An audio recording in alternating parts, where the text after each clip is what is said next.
Senator Pacquiao wants to say, yung talagang nadideter mo when you inhibit him from committing the same crime again. Thank you, Mr. President. Reaction lang po doon, Yes, ma'am. You have the floor, Senator De Lima. Mr. President.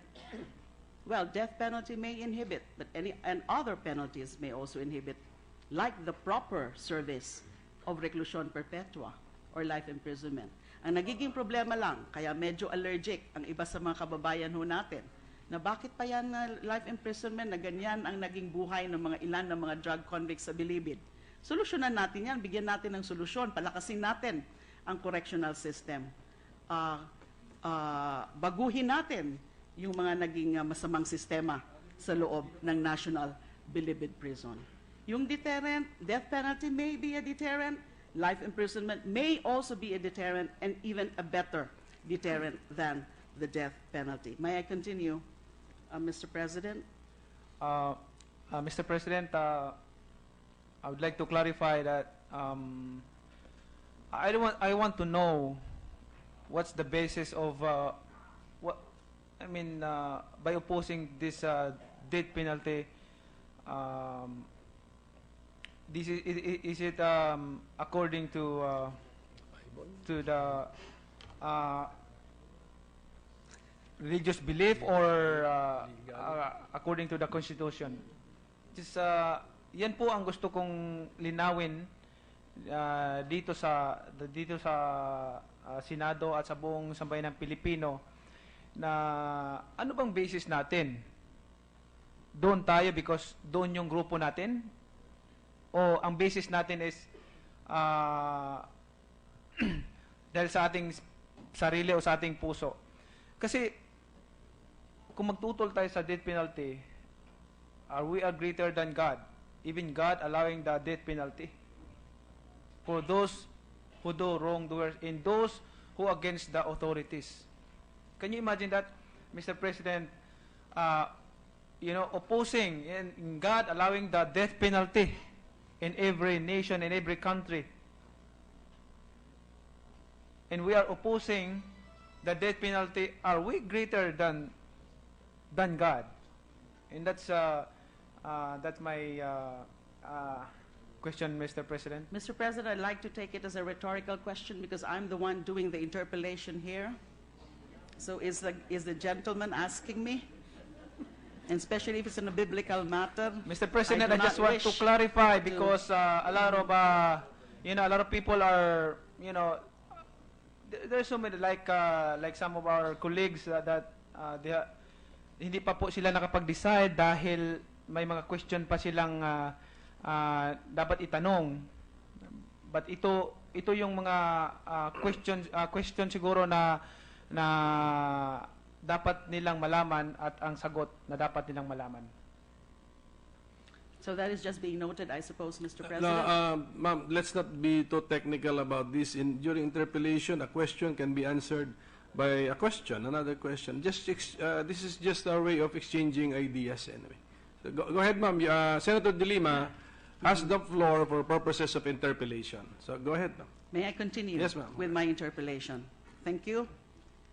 Let us go back to our justice system. The point has been raised already earlier by our colleague, Senator Joel Villanueva. I suppose the good gentleman I'm sorry, Mr. President, but I want to know to know the answer of my question before he continue asking question to me.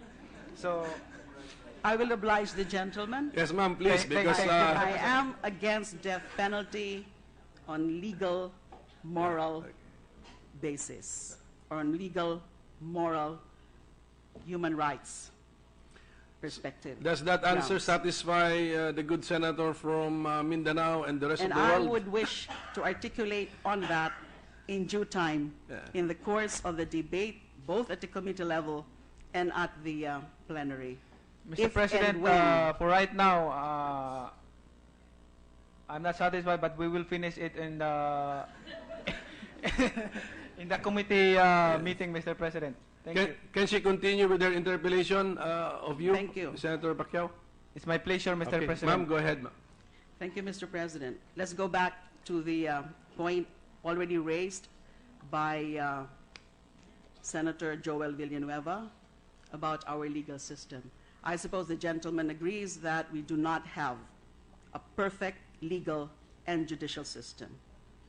And yun ho bang mga mahihirap na mga akusado, paano ho sila mapoprotektahan from false accusations by good lawyers kung mismo hindi nila kaya mag-hire ng kanilang mga abogado?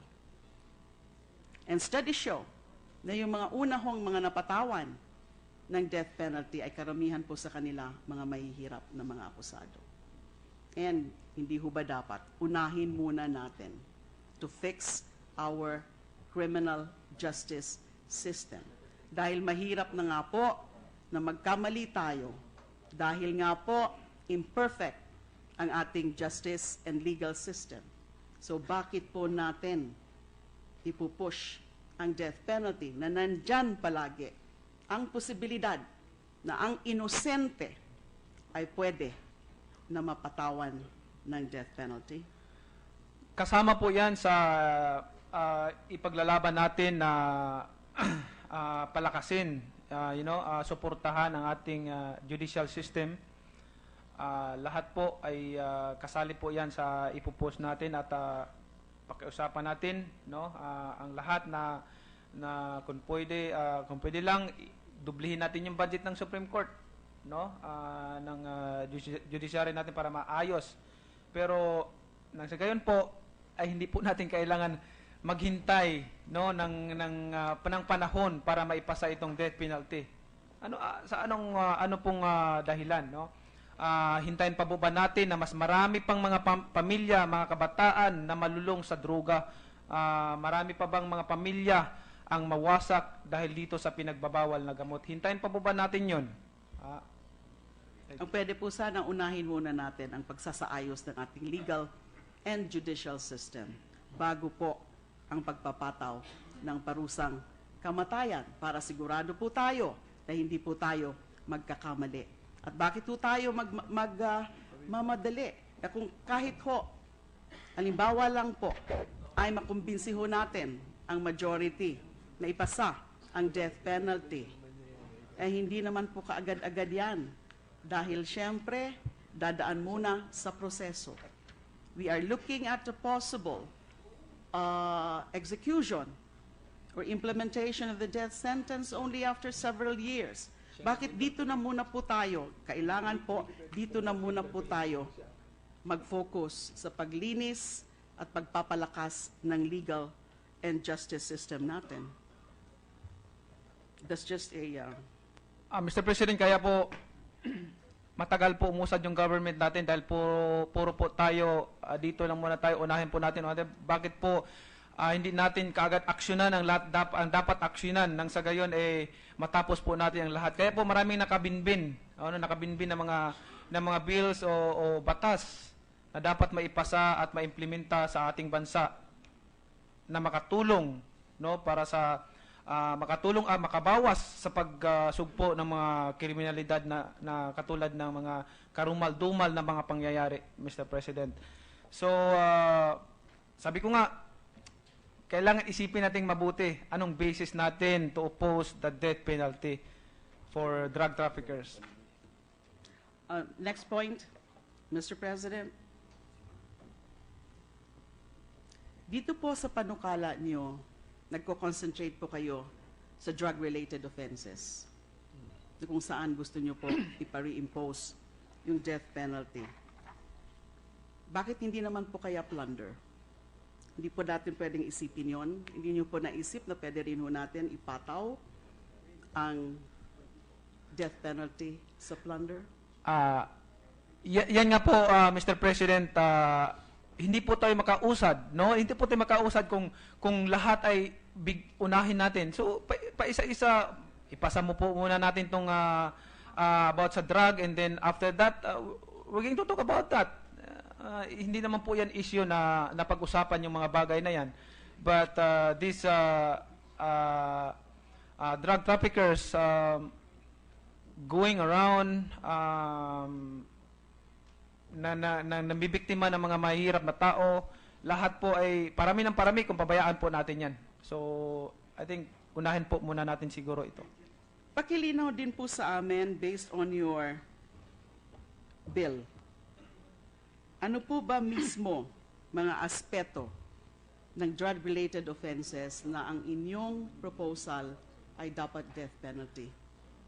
Yung bill po siguro pag-usapan yan sa committee meeting, committee hearing, at kung pag-usapan po itong privilege speech ko po na ito is about the drug traffickers, about sa drugs. Sabi ko nga, I'm sure na lahat naman tayo against the drugs, right? Against tayo sa lahat, no? Against tayo sa mga drug traffickers, no? Magkasama tayo sa pagsugpo, Mr. President, sa pagsugpo sa mga illegal na drug traffickers na yan at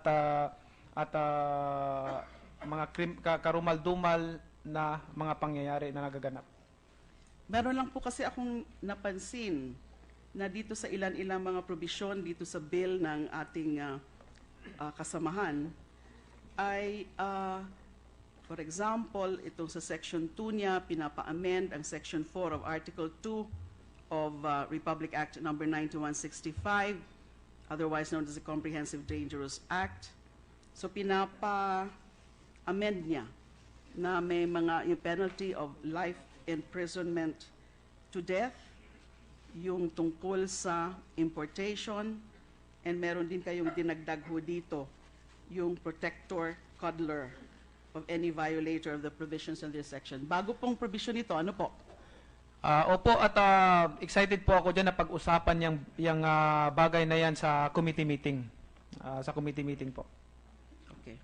Sa ngayon po, those are the points that I'd like to raise. Thank you so much.